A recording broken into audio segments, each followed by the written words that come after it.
Assalamualaikum warahmatullahi wabarakatuh. Alhamdulillahirabbil alamin wassalatu wassalamu ala asyrofil anbiya'i wa sahbihi ajmain. Allahumma shalli ala sayyidina Muhammad wa ala ali sayyidina Muhammad. Raditu billahi rabban wa bil islam dini Muhammadin rasulullah. Puji dan syukur kita panjatkan kepada Allah Taala atas kekaramahan Bang, karena jarak kepada hari ini kita masih bisa diberi kesempatan dari Allah Taala dalam guna melaksanakan ibadah salat subuh di Masjid At-Tauhid kita ini. Salawat dan salam senantiasa tercurahkan kepada junjungan kita, para baginda Nabi besar Muhammad sallallahu alaihi wasallam, serta para keluarga, para sahabat hingga pengikutnya yang setia kita. Alhamdulillah bahwa Ibu luar biasa surga kepada hari ini ada pertemuan sebenarnya yang dalam pembukaan, yang kedua penyampaian agama, yang ketiga saya kita jawab, yang keempat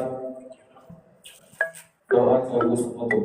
Memang sengaja untuk memberikan pada sebuah hari ini pada kita buka dan bersama-sama melakukan basmalah Bismillahirrahmanirrahim dan ajaran itu penyampaian agama para ustaz Bismillah Sallallahu Nabi Muhammad.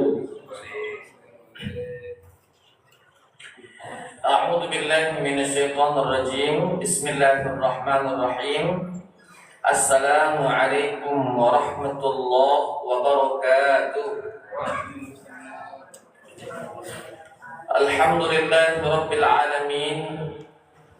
Nahmadu rabbi wa nasta'inuhu wa nastahdihi wa natubu ilayh. Wa na'udzu billahi min shururi anfusina wa min sayyiati a'malina. Man yahdihillahu fala mudilla lahu wa man yudlilhu falan tajida lahu waliyyan murshida. Ashhadu an la ilaha illallah wahdahu la syarika lah. Iyyahu na'budu wa iyyahu nasta'in. Wa ashhadu anna sayyidana Muhammadan 'abduhu wa rasuluh al-mab'uutsu rahmatan lil 'alamin. Subhanaka la ilma lana illa ma 'allamtana innaka antal alimul hakim. Qala rabbi shrah li sadri wa yassir li amri wahlul 'uqdatam min lisani yafqahu qawli. Rabbi ati nafsi hudaha wa zakkiha anta khairu man zakkaha anta waliyuha wa maulaha summa amma ba'du.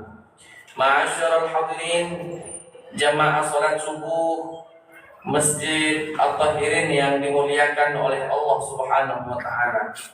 Syukur alhamdulillah di subuh hari Kamis ini kembali kita dipertemukan oleh Allah Subhanahu wa taala dalam kondisi sehat walafiat. Salawat beriringkan salam semoga selalu tercurahkan kepada junjungan kita baginda Nabi besar Muhammad sallallahu alaihi wasallam. Bapak Ibu hadirin wal hadirat rahimakumullah, pada pekan yang lalu kita akhiri kajian tafsir kita pada surat An-Nisa ayat 23. Maka di subuh hari ini insyaallah kembali kita akan melanjutkan kajian tafsir kita di surat An-Nisa ayat 24 dan surat An-Nisa ayat 25. Sebelum kita mencoba mengkaji, mentafsirkan ayat-ayat tersebut, alangkah baiknya kalau kita baca terlebih dahulu ayat-ayat yang akan kita tafsirkan. A'udzu billahi minasy syaithanir rajim. Bismillahirrahmanirrahim. والمحصنات من النساء إلا ما ملكت أيمانكم كتاب الله عليكم وأحل لكم ما وراء ذلكم أن تبتغوا بأموالكم محسنين غير مسافحين فما استمتعتم به منهن فآتوهن أجورهن فريضة ولا جناح عليكم فيما تراضيتم به من بعد الفريضة إن الله كان عليما حكيما ومن لم يستطع منكم قولا أن ينكح المحصنات المؤمنات فمما ملكت أيمانكم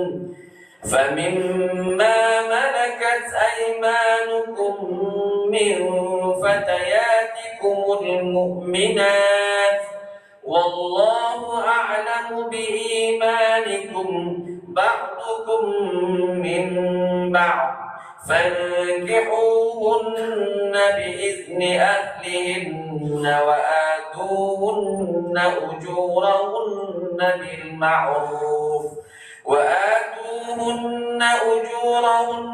بالمعروف محصنات غير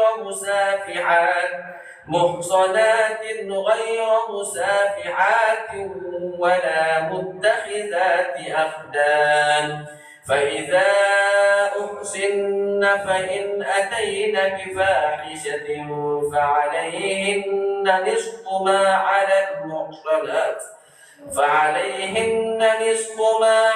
المحصنات من العذاب ذلك لمن خشي العنة منكم وأن تصبروا خير لكم والله غفور رحيم. Ma'asyiral hadirin jamaah salat subuh Masjid At-Tahirin yang dimuliakan oleh Allah Subhanahu wa taala. Di pekan yang lalu kita telah menjelaskan tentang mahram-mahram kita atau orang-orang yang tidak boleh kita nikahi. Ya, tidak boleh kita nikahi seumur hidup kita. Mereka itu adalah ibu-ibu kita. Mereka itu adalah anak dari saudara-saudara kita, anak dari saudara-saudari kita, anak dari bibi-bibi kita, atau bibi-bibi kita dari bapak kita, atau bibi-bibi kita dari ibu kita. Begitu juga anak dari saudara kandung kita, anak dari saudari kandung kita. Begitu juga ibu-ibu yang menyusui kita. Begitu juga saudari dari ibu susuan kita, atau anak dari ibu susuan kita, atau para wanita-wanita yang berada di bawah naungan kita, seperti misalnya anak-anak tiri kita, ya. Apabila ibunya sudah digauli oleh kita, selanjutnya kata Allah Subhanahu wa taala, begitu juga tidak boleh bagi kita menikahi para istri dari anak-anak kita atau mantu-mantu kita. Itu semuanya dilarang oleh Allah. Begitu juga tidak boleh kita menyatukan dua saudari dari satu naungan kita. Artinya ayunya kita nikahi, begitu juga adiknya kita nikahi, sedangkan mereka berdua masih di dalam naungan kita. Itu semua adalah larangan yang Allah Subhanahu wa Ta'ala larangkan untuk kita nikahi. Nah, di ayat selanjutnya yang akan kita bahas di ayat 24, begitu juga termasuk larangan yang Allah nikahi adalah wal muhsanatu minan nisa, para wanita yang sudah beristri. Para wanita yang sudah beristri, maka para wanita yang sudah bersuami, maka haram bagi kita untuk menikahinya. Kenapa? Karena dia masih punya suami. Kecuali kalau sudah diceraikan oleh suaminya, masa iddahnya selesai, baru boleh kita datang lalu menikahinya. Selagi dia masih statusnya istri orang, tidak boleh dinikahi sama sekali selagi dia masih berstatus istri orang. Wal muhsanatu minan nisa, dan para wanita yang diharapkan juga bagi kalian untuk kalian nikahi adalah wal muhsanat, para wanita yang memiliki suami. Illa ma malakat aimanukum, kecuali para wanita yang bersuami itu statusnya budak kita. Statusnya budak kita. Ingat, budaknya bukan pembantu. Lain budak, lain pembantu. Budak itu hasil dari peperangan. Nah, ketika ada wanita yang menjadi budak tawanan kita dan diberikan kepada kita, walaupun budak tadi punya suami, punya istri, boleh kita nikahi. Kenapa? Karena dia di bawah naungan kita. Kenapa? Karena budak kita.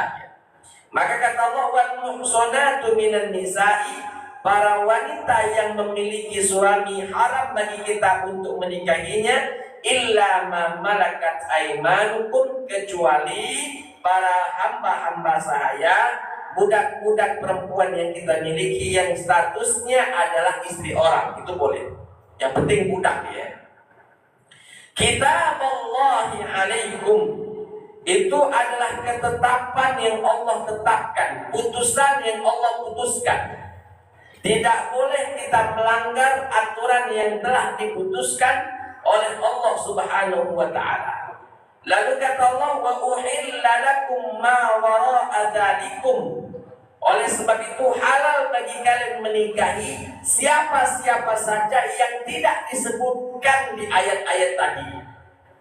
Bukan ibu kita, bukan juga istri dari bapak kita, bukan juga adik, bukan juga adik kita, bukan juga dia ini adalah anak dari saudara laki-laki kita, bukan juga anak dari saudari perempuan kita, dia bukan bibi kita dari bapak, dia bukan bibi kita dari ibu, dia juga bukan ibu susuan kita, atau dia juga bukan anak dari ibu susuan kita alias saudari sesusuan, atau bukan istri dari anak-anak kita.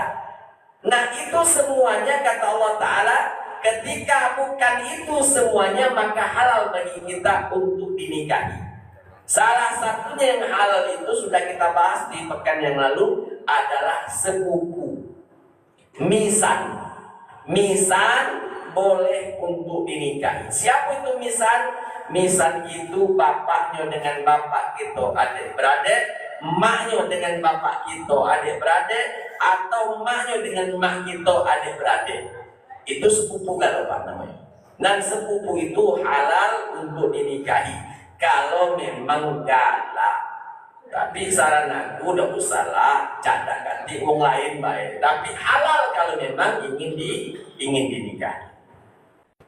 Wal muhsanatu minan nisa'i illa ma malakat aymanukum kitaballahi alaikum. Para wanita yang telah bersuami termasuk wanita yang dilarang untuk kita nikahi, kecuali wanita yang bersuami tadi menjadi hamba sahaya kita, budak-budak kita. Itu sudah putusan dari Allah. Wa uhilla lakum ma wara'a dzalikum, dan dihalalkan bagi kalian selain dari itu semua, anta betaku bi amwalikum muhsinina ghayra musafihin. Kalian memiliki harta memiliki uang lalu menikahi wanita selain yang kita sebutkan itu, silakan nikahilah. Anda punya uang, jadikan itu sebagai mahar. Muhsinin, pernikahan yang diinginkan supaya tidak terjadi perzinahan. Ghairu musafihin, bukanlah perzinahan atau pelacuran. Kita Pak kalau punya duit, ada dua yang dikasih jalan. Kamu nak nikah halal, apa nak kawin biasa tapi haram. Itu pilihan yang Allah berikan. Kalau kita kepengen nikah halal, maka ibadah di sisi Allah. Tapi kalau kita tak galak nikah halal, kita nyari yang haram tadi.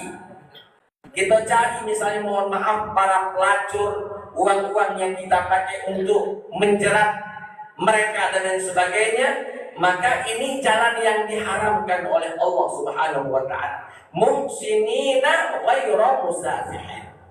Hati-hati Pak.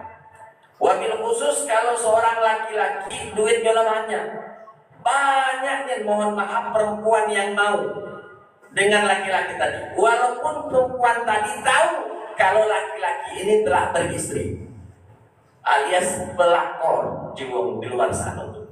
Hati-hati sekali. Maka kita yang punya uang tadi, seorang laki-laki yang punya uang tadi, disuruh milih dua, kamu nak nikah halal atau kepengen hanya melacur saja. Na'udzubillah. Yang jelas pilihan yang boleh adalah yang menikah yang halal. Muhsinin ghairu musafihin, famastamta'tum bihi minhunna. Kata Allah Ta'ala, apabila kalian hendak menikmati mereka, maksudnya hendak meniduri mereka, maka fa'atuhunna ujurahunna, sebelumnya bayarkan dulu maharnya, alias nikahi dulu dia, nikahi dulu ya. Fa'atuhunna ujurahunna fariidhah, ini kewajiban. Makanya para ulama mengatakan bagi laki-laki yang menikah, mas kawinnya atau maharnya hutang, belum boleh diaku-aku sebelum lunas mas kawin tadi.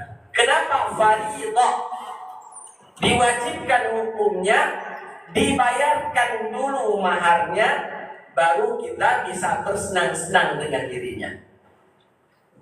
Maka ayat ini mengatakan famastamta'tum bihi minhunna, apabila kalian ingin menikmati bersenang-senang dengan mereka, fa'atuhunna ujurahunna, maka bayarkan terlebih dahulu kepada mereka mahar-mahar yang sudah kita janjikan.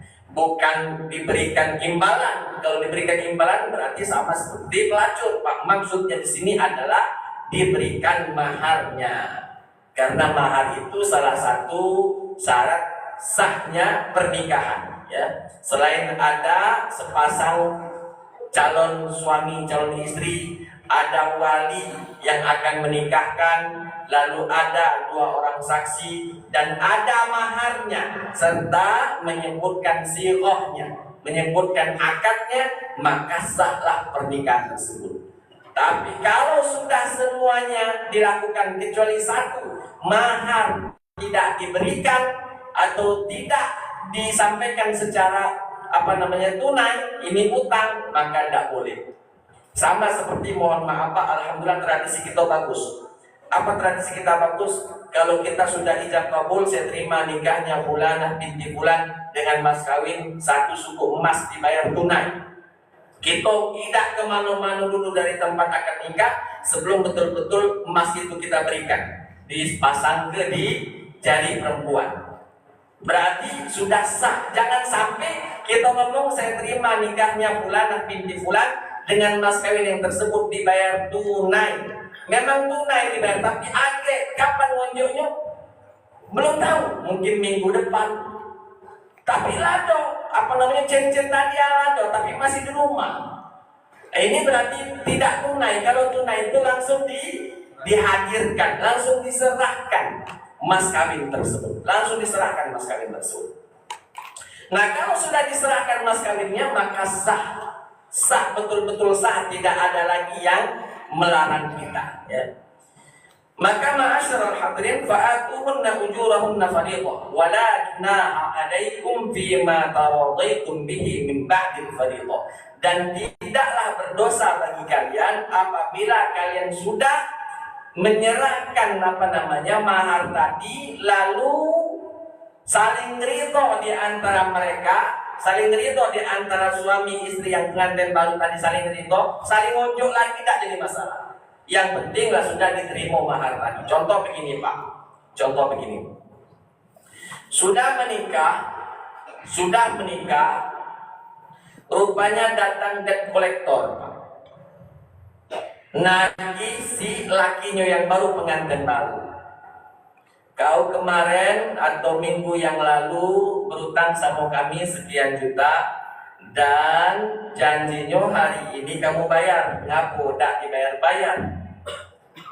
Karena sayangnya istri kepada suaminya, lalu istri tadi mengatakan, ini nak, ambillah mas kawin ini, jual gelar, bayar ke debt collector tadi. Saling rito istrinya memberikan kepada suami mas kawinnya tadi. Rito istrinya maka halal. Atau sang suami bilang sama istrinya, dek aku minjem dulu ya, mas kawin ini ku jual, tak apa-apa kak, jual lah, pinjamlah dulu. Nah kalau minjem wajib dibalik ke. Ingat, jangan kebiasaan minjem tak balik dulu. Kalau minjem balik ke. Makanya kalau ngomong sama istri itu betul-betul Pak. Ya, aku minjem dulu ya, berarti kalau minjem disimpan di otaknya berarti nak balik ke. Beda kalau minta dek anu kau tuh. Nah kalau minta diunjuknya alhamdulillah, kalau tidak diunjuknya kan hadiahnya. Ya, hadiahnya. Atau misalnya istri mengatakan ini kak jualan dulu, adik ada rezeki beli lagi, berarti istilahnya dia minjem ke. Jadi jelas-jelas Pak akadnya ini akad pinjaman ke istri atau memang saling ridho saling memberikan dan lain sebagainya. Maka kata Allah, wala junaha 'alaikum fima taradaitum bihi min ba'dil fariidhah. Karena ada sebagian orang Pak yang meyakini bahwa mas kawin itu tidak boleh dijual. Tidak, keyakinan itu salah. Mas kawin boleh dijual. Mas kawin boleh dimakan. Tapi jadi ke nasi dulu ya. Kamu gigit cincin tadi bukan itu maksudnya mas kawin boleh dimakan. Ya. Artinya harga dari mas kawin itu boleh kita makan. Karena ada di sana Pak, tahan tidak makan, tidak minum, ngapo, tidak kasih apa-apa, cuma ada cincin ini pun katanya kalau boleh aku jual cincin ini. Karena ini mas kawin, tidak boleh jualnya. Tidak, mas kawin boleh dijual. Boleh dijual, itu harta seorang istri. Kalau memang istrinya membolehkan dijual, maka silakan dijual. Ingat kalau istri membolehkan, jangan kamu pencarian di laci lemari. Taruhlah mas kawin itu disimpannya. Nah, itu berarti kamu mencuri harta istri, ya, mencuri harta istri. Karena mas kawin itu murni punya istri. Murni itu adalah harta yang dimiliki oleh istri. Tidak boleh seorang suami macak-macak di situ. Punya dionnya. Kalau dionjoknya, alhamdulillah. Tidak dionjoknya minjam. Dionjoknya minjam, alhamdulillah. Tidak dionjoknya, jangan macak-macak. Itu punya dia. Saya pikir Pak terbuang. Kenapa maling duit istri? Kalau istri yang maling duit suami, tidak apa-apa. Tapi kalau suami maling punya istri, hati-hati. Saya pikir terbuang. Kenapa? Karena itu memang betul-betul hak seorang istri. Maka innallaha kana aliman hakima. Allah itu maha mengetahui, maha juga bijaksana. Salah satu contohnya begini Pak, ini ada kasus dan kasus ini terjadi, bukan fiktif tapi realita, terjadi betul Pak. Saya punya teman, seorang wanita tadi betul-betul dia suka dengan laki-lakinya. Suka dengan teman saya perempuan tadi. Tapi perempuan laki-laki tadi mohon maaf dari keluarga miskin dia. Dari keluarga miskin. Sedangkan seorang istri keluarga perempuan tadi termasuk orang yang kaya. Nah kalau kaya Pak biasanya kalau minta mahar banyak. malu dengan tetangga, kita berduit masa dikit nian diunjuk maharnya. Jadi wanita tadi karena dia betul-betul suka dengan laki-laki ini, mungkin laki-laki ini soleh, betul-betul pria idaman lah misalnya di mata perempuan tadi. Maka perempuan tadi punya tabungan, Pak. Perempuan tadi punya tabungan. Memang betul-betul duit betina tadi, duit anak, bukan duit bapak ya, duit anak. Lalu seorang wanita tadi mengatakan, ini duit ambillah. Diunjukkannya ke calon lakinya. Ini duit ambillah. Apa pintaan bapak, unjuklah. Apa pintaan bapak, unjuklah. Boleh dapat? Boleh dapat? Boleh. Karena dia cewek tadi unjuk duit ke kita untuk dibelikan mahar. Atas keriduannya, dia unjuk kita dulu. Duit tadi sudah punya kita beli ke mahar untuk dia supaya lancar pernikahannya. Boleh, Pak. Boleh. Yang tak boleh itu, cak ini, yang tak boleh cak ini, ya. Pintaan ayah berapa suku? 2 suku. Ini gelang aku 2 suku, peganglah dulu. Peganglah dulu. Adik kata ayah, mana maharnya 2 suku? Unjuk ke gelang ini. Nah ini penipuan namanya, Pak. Kalau itu namanya penipuan. Kalau memang mau, kasihlah dulu gelang ini ambillah. Lah sudah diterima gelang tadi, sudah punya lanang tadi, baru nak dijadikan mahar boleh. Tapi kalau ini, nah peganglah dulu, artinya minjem ke. Sudah minjem ke ini, ya, akhir kau munculnya mahar pakai ini lagi. Nah ini namanya mengolah ke Tuhan. Tuhan Maha tahu, makanya disebutkan sini innallaha kana aliman. Allah itu Maha mengetahui. Ya, Allah itu Maha mengetahui. Misal begini, Pak. Misal begini, ada perempuan dia kaya, bapak betina tadi minta mahar mobil. Lalu betina tadi ada mobil. Nah ini nak peganglah kunci ini nah. Adik kalau ayah minta mobil, unjuk lah itu mobil aku juga. Nah ya tidak boleh, ngapa? Karena penipuan di dalamnya. Kecuali perempuan tadi lah ngunjuk kenian, nyerah kena. Ini ambillah mobil aku, ambillah nian, gak usah dibayar. Kunjuk-kunjuk, kau hadiahkan. Lah sudah dihadiahkan, diterima hadiah tadi, baru dijadikan mahar boleh. Tapi kalau cuma, nah ini nah, ayah tuh minta handphone kan. Nah ini handphonenya, adik unjuk lagi, adik kan balik aku lagi. Nah ini penipuan namanya. Paham Pak ya? Tahu bagaimana penipuan, bagaimana yang halal Pak ya? Nah oleh sebab itu Allah katakan innallaha kana aliman. Allah itu Maha tahu apakah halal pernikahannya ataukah haram. Aliman. Hakiman, Allah juga Maha bijaksana. Dari apa yang Allah tentukan, yang Allah telah hukumi, Allah Maha bijaksana. Oleh sebab itu, pahamlah hati-hatilah di dalam pernikahan ini. Kenapa? Karena akan berdampak selanjutnya, Pak. Mohon maaf, pernikahan itu bukan hanya urusan lanang betina ini baik, tapi akan berdampak pada anaknya, cucu-cucunya. Kalau pernikahannya sah, berarti anaknya anak sah, cucunya cucu-cucu sah dari pernikahan kakeknya yang sah. Tapi kalau pernikahannya tidak sah, lahirlah anak-anak yang tidak sah. Mohon maaf karena hasil perzinahan. Kalau hasil perzinahan lalu anak tadi menikah lagi dengan orang lain, ngepin kita, lah perzinahan lagi. Ngapa? Bukan pin kita, ngepin ke kita. Hati-hati. Nah ini termasuklah kalimat bin-binan itu. Pak, Bu, mohon maaf. Kalau memang anak ini bukan anak kita, jangan dipin ke kita, pastikan. Jangan dipin. Kalau memang anak itu bukan anak kita. Contoh, ada anak dipungut, Pak. Karena dulu misalnya ketika menikah 4 tahun, 5 tahun tidak hamil-hamil, akhirnya mancing, Pak. Mancing anak. Bukan mancing betok deh, ini Pak. Anak juga dipancing. Ya. Mancing anak. Bagaimana mancing anak? Dia mengadopsi anak, lalu dia asuhnya anak tadi.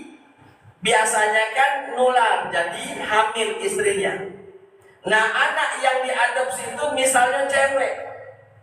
Jangan yang kita bilang fulan bin Gito. Jangan. Fulana binti kita jangan ngaku karena ini bukan anak kita. Bapaknya jelas. Ustaz tidak jelas bapaknya. Kami dapat di tong sampah misalnya. Tidak jelas bapaknya siapa, emaknya siapa. Sudah berarti ini jangan dibintikan ke kita. Bin siapa? Bilang bin Abdullah, bin Adam, bin siapa lah. Supaya jangan dibintikan ke kita. Kenapa? Karena kalau dinikahkan menggunakan binti kita, padahal bukan binti kita, ini berarti salah di dalam pernikahan. Apalagi bapak yang bukan bapak kandungnya tadi yang maju jadi wali hakim, jadi wali, bukan wali hakim, jadi wali pernikahan. Saya nikahkan Anda dengan putri kandung saya. Nah, itu penipuan sudah. Padahal bukan putri kandungnya, dia bilang putri kandung saya, putri kandung saya dengan bernama si fulan dengan mas kawin sekian dibayar tunai. Uang depan kita, calon mantu kita kan tidak tahu menahu. Saya terima nikahnya Fulanah binti Fulan dengan mas kawin tersebut tunai, selesai, sah kata para saksi. Padahal itu bukan anak kandung kita. Atau Pak, mohon maaf, seperti anak yang hasil di luar nikah. Anak hasil di luar nikah pun demikian. Para ulama banyak menghukumi anak tersebut bukan anak kita, walaupun memang aslinya dari kita. Ya, benihnya benih kita. Misalnya ketika di tes DNA matching sesuai, dia ini memang bapaknya ini anaknya ini. Tapi itu cuma dari sisi benih. Nyoblosnya sebelum hari A. Ya, sebelum pilkada lagi coblos, tidak sah surat suara itu. Nah, para ulama memasukkan ini juga termasuk bukan anak kandung kita. Maka binnya dibin dan dibintikan ke ibunya, tidak boleh dibintikan ke bapaknya. Walaupun sekali lagi perihal ini khilafiyah. Ada yang mengatakan selagi anak tadi dalam kandungan belum ditiupkan ruhnya, dinikahi oleh bapak biologisnya, maka bolehlah ngebin ke bapaknya tadi. Ini pendapat. Ada juga pendapat yang lain mengatakan walaupun dinikahi setelahnya, hari ini nyoblos Pak, besok dinikahi ibunya tadi. Ada yang berpendapat anak hasil dari coblosan pertama tadi maka bukan anak kandung kita, walaupun statusnya anak biologis kita. Hati-hati sekali. Kenapa? Karena di zaman sekarang Pak, mohon maaf, seakan-akan sudah biasa itu. Seakan-akan menjadi kebiasaan. Makanya saya tidak setuju dengan apa namanya? Dengan istilahnya kalau tukar cincin itu apa? Tunangan. Saya agak kurang setuju Pak dengan tunangan. Kenapa? Karena kadang di pikiran budak itulah salah itu. Ini calon bini aku, ini calon laki aku pegang ini. Nah yang saya ini ngeri aku Pak, ngeri. Maka kalau tunangan itu nak diperhatikan ya. Apalagi misalnya tunangannya datang, aku ajak si Fulana pergi dulu main, kami nak ini. Biasanya kan keluarga betina lah sudah nyerah, sudah bilang cara tunangannya juga. Nah hati-hatinya. Aku sih lebih senang datang melamar lalu tidak lama sudah itu nikah. Sebelum pernikahan jangan bertemu dulu budak yang sudah lamaran ini. Ngapo? Ngeri Pak. Setan biasanya sikok 2 ini 1000 Pak setan datang begitu. Ngapo? Inilah sudah naksa 99% katanya ini bini aku. Ngapo? Tinggal nikah baik. Nah, yang saya ini ngeri Pak. Sebelum ijab kabul selesai, ijab kabul dikatakan sah oleh para saksi, maka dia bukan siapa-siapa kita, masih bukan mahram kita. Senggolan haram hukumnya. Kenapa? Karena dia bukan mahram kita. Hati-hati sekali ya. Maka innallaha kana aliman hakima, Allah Maha tahu status pernikahan tadi sah atau tidak sahnya, hakiman maha bijaksana atas apa yang dilakukan dan hukum yang diberikan kepada kita. Kalau saya pribadi Pak, saya lebih condong kalau perihal tadi anak yang hasil coblosan di luar hari H, kalau saya lebih condong kepada itu bukan anak kandung. Saya lebih hati-hati urusan ini. Ngapu ini masalahnya Pak akan berdampak pada setelahnya. Kalau anaknya lahir anak tadi ngepin lagi ke bapaknya padahal tidak sah, akhirnya anak betinanya nikah lagi dengan anak lain, maka kita sebagai bapak yang tidak sah sebagai bapak kandung, kita menjadi wali lagi. Nah ini akan berkelanjutan Pak, mohon maaf. Walaupun anak kita tidak berdosa, tidak, karena dia tidak tahu. Yang berdosa itu kita yang tahu ini. Maka saya pernah ditelepon oleh salah seorang yang meminta penjelasan ke saya, Ustadz mohon maaf anak saya perempuan mau menikah. Saya Ustadz mohon dijaga rahasia ini, anak itu anak hasil di luar nikah, kata bapak tadi, anak hasil di luar nikah, nyoblos sebelum hari H. Dan aku menikahi ibunya ini karena sudah hamil duluan, berarti lah sudah jelas anak di luar nikah. Nah anak perempuan aku ini Ustaz, dia nak nikah, cak mana lah Ustaz ya?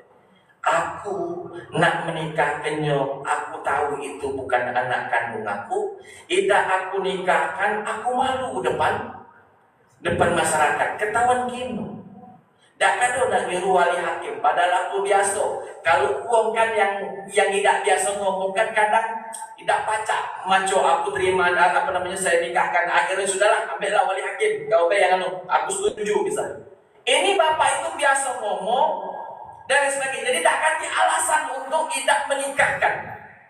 Aku bilang Mak ini, mohon maaf Pak, kamu ada penyakit tak kan? Atau baca ada penyakit itu jadi alasan.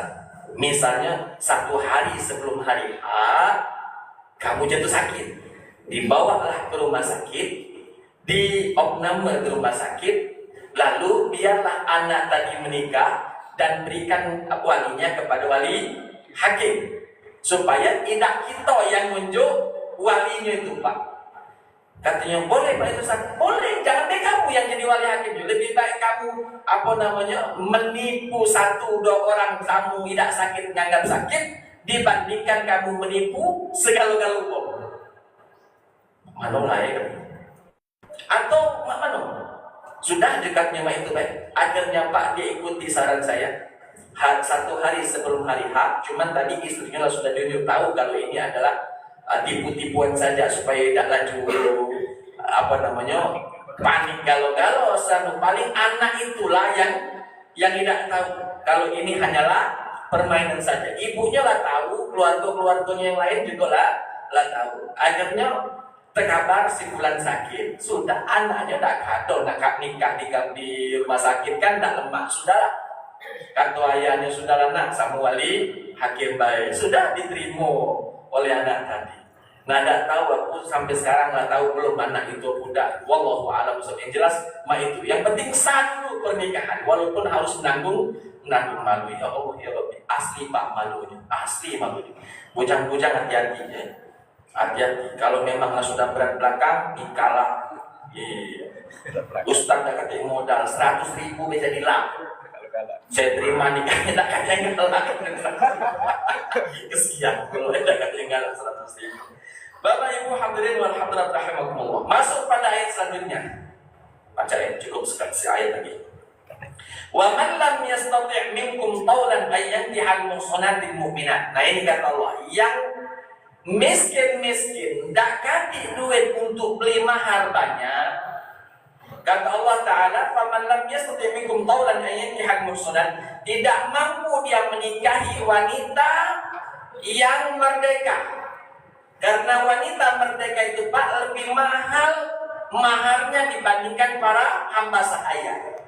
Kata Allah, bagi kalian yang tidak bisa menikahi wanita yang merdeka, famimma malakat aymanukum min fatayatikumul mu'minat, boleh kalian nikahi para wanita-wanita yang notabene dia ini sebagai hamba sahaya. Cuma tadi harus diizinkan dengan seizin yang punya hamba sahaya. Maka kata Allah, fankihuhunna biizni ahlihinna wa atuhunna ujurahunna bil ma'ruf, ya. Kata Allah Ta'ala, ketika Anda ingin menikahi wanita yang merdeka tapi tidak cukup uangnya karena pintaannya banyak, maka boleh kita menikah kepada wanita hamba sahaya yang notabene-nya pasti maharnya lebih sedikit dibandingkan pintaan yang merdeka. Cuma tadi kata Allah, fankihuhunna biizni ahlihinna, nikahilah mereka atas seizin keluarganya. Keluarganya di sini maksudnya adalah tuannya. Harus minta izin menikah dengan tuannya dulu, ya.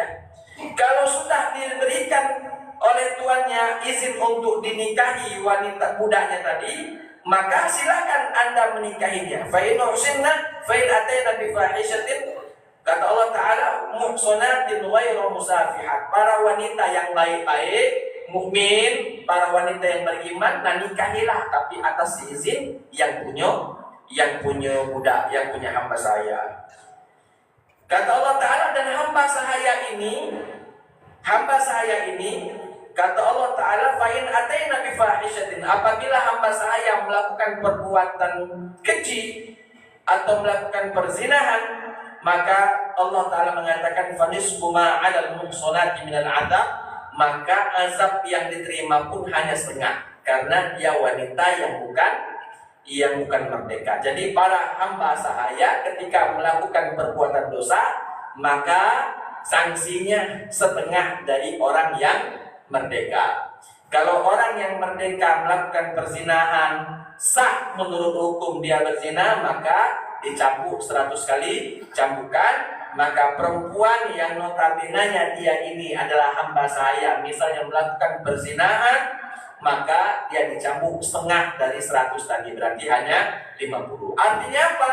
Kalau begitu maharnya pun bisa turun setengah dari wanita yang merdeka. Jadi yang bujang-bujangnya kurang-kurang duit cari para budak ya.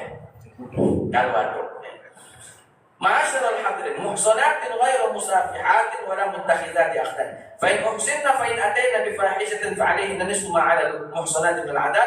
Dzalika liman 'anata minkum. Kata Allah Ta'ala, itu bagi kalian yang memang mengharapkan pernikahan tapi tidak cukup dana yang disiapkan untuk kalian, maka boleh menikahi para wanita-wanita yang notabene-nya dia hamba sahaya yang bisa dikurangi maharnya. Zalika liman khasyal 'anata minkum wa an tasbiru khairul lakum. Bagi para laki-laki yang tidak bisa menikah, tidak ada betul uang yang bisa dikasih menjadi mahar, wa an tasbiru, bersabarlah, itu lebih baik bagi kalian. Kalau memang tak katimian, Pak, Nabi mengatakan pernikahan paling berkah itu adalah maharnya yang paling sedikit. Pernikahan yang paling berkah adalah terletak pada maharnya yang paling sedikit. Semakin dikit maharnya, insya Allah semakin berkah pernikahannya. Nabi mengatakan kasih mahar walaupun hanya cincin yang terbuat dari besi. Pak, harga besi murah, bukan terbuat dari emas, bukan terbuat dari perak, dari besi. Ya, dari besi. Kasih dia sebagai mahar walaupun hanya cincin terbuat dari besi. Atau kalau memang tidak ada yang bisa diberikan, sekarang para ulama membolehkan menjadi mahar itu Pak, hafalan Al-Quran misalnya. Menghafal Al-Quran misalnya di depan saksi, dia setor hafalan. Misalnya wanita tadi minta hafalan 1 juz 1 surat Al-Baqarah, ya, dari ayat pertama sampai akhir juz 1. Silakan setoranlah di depan itulah. Oh, setor sampai satu juz dia baca. Kalau memang wanita tadi minta 1 juz. Kalau memang wanita tadi minta diajarkan mengaji sampai bisa, maka boleh. Itu juga bisa menjadi mahar. Bapak Ibu hadirin wal hadirat rahimakumullah. Itu sebabnya kita ini diperintahkan untuk menikah Kalau memang tidak mampu menikah, maka bersabarlah. Dan Nabi dalam sebuah hadis yang mengatakan, ya ayuhas syabab man istata'a minkumul ba'ata falyatazawwaj. Wahai para laki-laki, wahai para pemuda, apabila kalian bisa menikah, maka menikahlah. Apabila kalian bisa menikah, maka menikahlah. Bisa di sini Pak, dari sisi lahir dan batin. Sudah bisa menikah, maka menikahlah. Fa innahu aqaddu lil basar wa ahsanu lil farj. Kata Nabi SAW, sungguhnya pernikahan itu menjaga pandangan seseorang dan menjaga kemaluan seseorang. Faman lam yastati', kalau kamu tak baca nikah, fa alaihi bisawm, maka berpuasalah. Banyak puasa sunnah. Fa innahu lahu wija, karena puasa itu menjadikan benteng bagi kita untuk melakukan kemaksiatan. Oleh sebab itu, cari ya wanita yang paling berkah adalah wanita yang kecil maharnya. Dan wanita-wanita yang sudah tahu perihal seperti ini Pak, mohon maaf, ya selayaknya dia begitu. Sedikit Pak, yang penting setelah itu bahagia daripada banyak maharnya. Setelah itu makan ikan asin, ngapo harus bayar utang ya. Karena banyak juga laki-laki yang begitu, dia menikah, sebelum menikah berutang dulu dia untuk beli mahar. Betul maharnya banyak, tapi setelah itu tidak baca makan lemak. Teko diajak makan bakso lagi tidak baca, ngapo duit habis lah bayar utang. Nah itu kan tidak lemak. Maka lebih baik ya maharnya dikit, setengah suku emas. Setengah suku tuh 3 juta ya, 3 juta setengah suku emas tidak tunai. Jadilah yang penting kita makan lemak, diajak makan bakso, baca motor ada minyaknya. Ini motor kagak ada minyak lagi susah gitu kan berjalan gara-gara maharnya kebanyakan. Dan ingat Pak ya, mahar itu punya wanita, punya anak perempuan, bukan punya bapak perempuan. Mahar itu punya anak wanita tadi, punya pengantin betina tadi mahar, bukan punya wong tua. Bukan punya untuk, kecuali mahar tadi anak perempuannya ngasih ke bapaknya. Nah ini Pak, ambillah. Lain cerita, itu sudah ngunjuk hadiah. Tapi aslinya mahar itu punya pengantin wanita, bukan punya bapak wanita ya, bukan punya bapaknya wanita atau mertua, bukan punya mertua tapi punya istri kita mahar itu. Wallahu a'lam. Kita buka sesi tanya jawab dulu Pak. Yang nak tanya dia tuh. Silakan.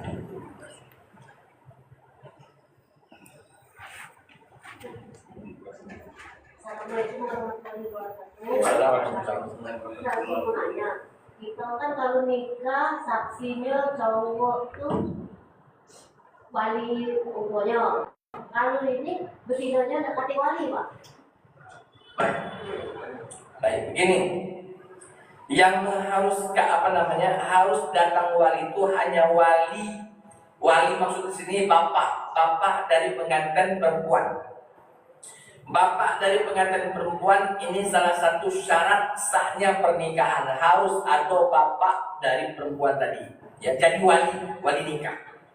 Kalau bapaknya lanang, bapak pengantin lanang tidak harus datang. Tidak datang pun tidak apa-apa bapak lanang ya. Bapak pengantin lanang tidak datang pun tidak apa-apa. Keluarga lanang tidak datang pun tidak apa-apa. Lanang itu dewek, sikok sebatang kara itu. Datang tidak kati mawa bapak, tidak kati mawa emak, tidak apa-apa saat pernikahan. Yang harus ada itu adalah bapaknya pengantin perempuan. Kalau memang tidak kati bapaknya pengantin perempuan yang menjadi wali, siapa lagi? Misalnya mamangnya dari jalur bapaknya. Dakati mamang nyuwaknya, dakati adik-beradik lanangnya kandung, ada tak? Dakati juga Ustaz. Kakeknya, kakek dari jalur bapak, ada tak? Dakati lamati juga Ustaz. Ini kita datangkan wali hakim. Jadi yang harus ada itu wali dari pengantin perempuan. Mak mano kalau ibu dari pengantin perempuan, tak apa kalau nak datang tapi tidak jadi wali. Yang jadi wali itu yang megang tangan bujang tadi, nah itu wali itu. Ya, yang menyerahkan, yang mengucapkan ijab kabul itu namanya wali. Nah, jadi kalau memang ibu pengantin perempuan datang, tidak apa-apa. Tapi dia statusnya hanya hanya tamu saja, bukan termasuk wali pernikahan. Karena wali pernikahan itu cukup satu yang bernama bapak dari anak perempuan tersebut. Nah, jadi kalau laki-lakinya tadi pengantin lanang tak kati bapaknya, tak kati emaknya datang sebatang kara, tak apa. Kalau memang kamu nak nerima ni, karena kita kan menikahkan anak kita, kita juga harus tahu bobot, bebek, bebe. Jangan-jangan ini anak siapa datang-datang dewean. Mana bapak kau dah kati lagi, emak kau kati lagi, keluar kau kati lagi. Serius pak, dah kati galau. Sesedikit nak ke kau ni. Mama kau, baru dia mungkin cerita, mohon maafnya Pak, Bu, aku ini anak buangan.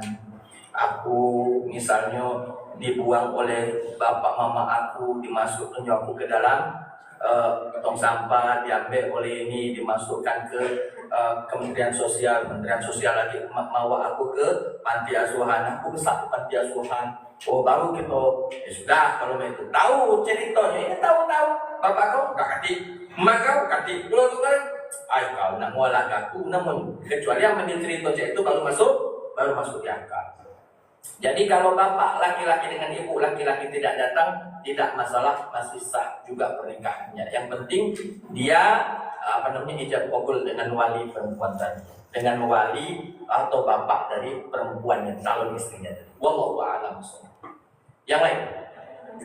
Iya. Aku nak tanya yang ada sudah ini kan yang mereka punya nanti mengambil bayi. Setelah menikah, yang melakukan jadi nah betul bahwa itu aku terima dari aku anak yang tak tahu tadi. Yuk jangan sebut ke bahwa itu bukan anak kandung kau. Nah, bagi yang tahu Pak, dia tidak makan masa itu. Kamu heran aku tidak makan beliau. Aku tahu karena kawan yang bahwa itu bukan anak dia. Kenapa dia mau balik? Kami dia tahu nama sampai masa itu haram. Makanan tadi halal, makanan tadi kan jonjo. Iya, yang tidak tak dia tertib tentang agamanya yang lama masuk kawan itu balik kali tidak makan. Makan pun tidak apa-apa. Anda dia tahu itu pernah kandung kau mesti kau sebut ke tadi bahwa itu bukan kau. Makanan itu halal, yang tidak sah itu cuma pernikahan. Halal, makanan itu kan jonjo, yang nak makan. Jadi makanan itu halal atau iman. Nak kamu makan, nak tidak sudah. Tidak apa-apa.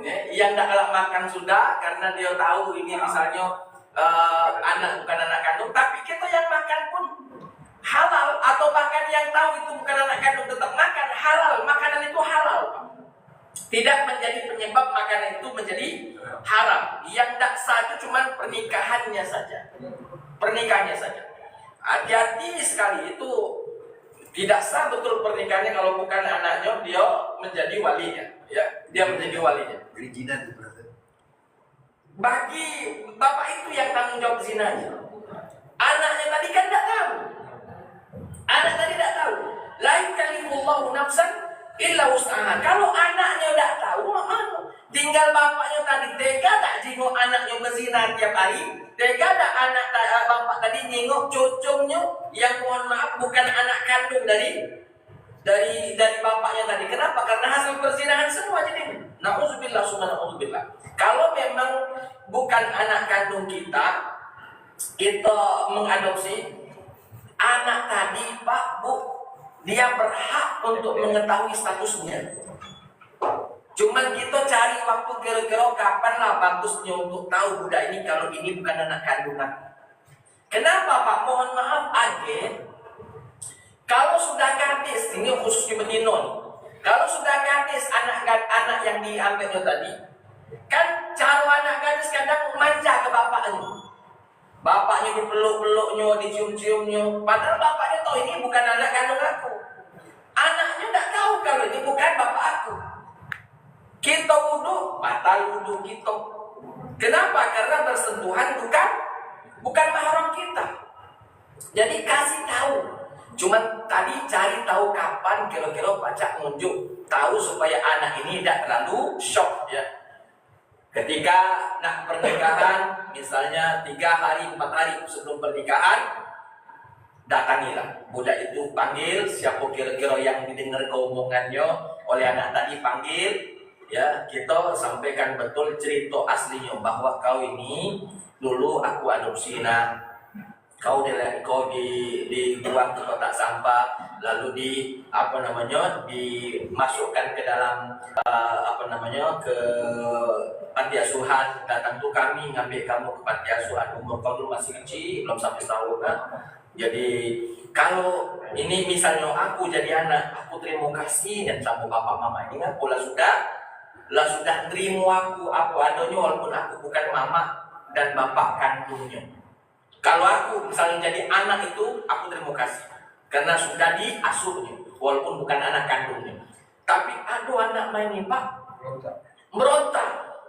Kamu ini jahat nih, ini itu. Lama kalau nggak jahat, ini kan ngomong yang sebenarnya. Ngomong yang sebenarnya.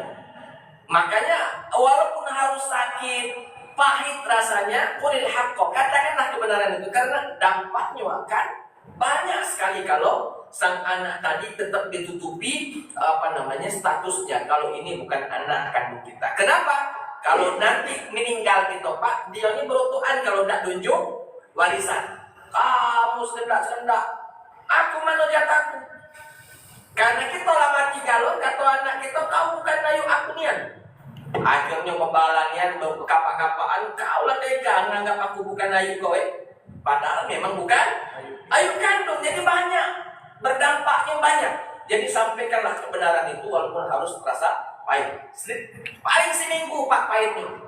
Sudah itu insya Allah yang penting memang kita baik sama budak tadi. Budak tadi pasti akan luluh hatinya. Oh terima kasih nih aku dengan bapak ibu ini walaupun bukan bapak kandung aku, bukan mak kandung aku seakan-akan menjadi anak kandungnya. Jurusnya niat macam anak kandung. Jadi kalau aku misalnya jadi anak ini tadi, aku mungkin nggak tahu lagi nak ngomong apa sama orang tua tadi karena sudah memelihara kita dari kecil hingga dewasa. Bahkan menikah ini duit dari orang tua kita tadi, ya walaupun bukan orang tua kandung kita. Misalnya kita pak, tobat selamat anak aku bukan sama bukan kan, tapi karena sayangnya sama anak tadi walaupun bukan anak kandung, lah sudah semuanya dipersiapkan walaupun bukan anak kandung tapi serasa anak kandung. Wallahu a'lam bishawab. Berarti yang kalau misalnya pengaruh siapa, walaupun sudah besar, apalagi sudah jauh, tetap kita bisa kalau udah masyarakat. Iya, kalau seorang ibu ya sama anak yang yang diambil tadi batal, kecuali anak tersebut dijadikan anak susuan. Misal contohnya Pak Bu, kita melahirkan anak yang kita lahirkan mati misalnya, lalu kita mengadopsi anak karena baru melahirkan anak, berarti air asinya masih ada, masih ngalir, disusuilah oleh ibu tadi anak yang diambil, maka ini jadi anak susuan. Kalau anak susuan maka tidak batal wudhunya, cuman anak susuan tidak dapat tidak dapat warisan baik, sisanya sama, tidak dapat warisan baik. Wallahu a'lam bishawab. Jadi kalau anak yang diambil itu laki-laki berarti akan berdampak pada wudhu ibu yang mengasuhnya. Kalau senggolan kan jadi batal karena bukan siapa-siapa dia, bukan termasuk mahram kita. Hati-hati sekali Pak Bu dengan anak dengan anak ambilan tadi. Karena siapa tahu mohon maaf dia ini misalnya sesusuan dengan kita misalnya, atau dia ini keponakan kita, kan kita tidak tahu siapa bapaknya ini. Sedikit kita sudah nikahi lagi, bukan keluarga kita, padahal ini ponakannya dewe. Misalnya anak tadi hijrah ke Jakarta, kita juga tinggal Jakarta, bertemu kau mana orang Palembang, siapa bapak kau? Nah, tidak tahu bapakku siapa. Akhirnya menikah lagi, padahal ini ponakan dewe. Ngapa? Karena bapak kandungnya adalah kakak kita misalnya. Kita kan tidak tahu siapa yang melakukan ini. Maka hati-hati, kalau sudah memang pasti bukan siapa-siapa, barulah menikah dengan anak anak mungut tadi. Wallahu a'lam bishawab. Yang lain? Ya, tetap ada pertanyaan. Iya, silakan. Izin bertanya Ustaz, kalau mau nikah lagi, apakah wajib izin sama istri?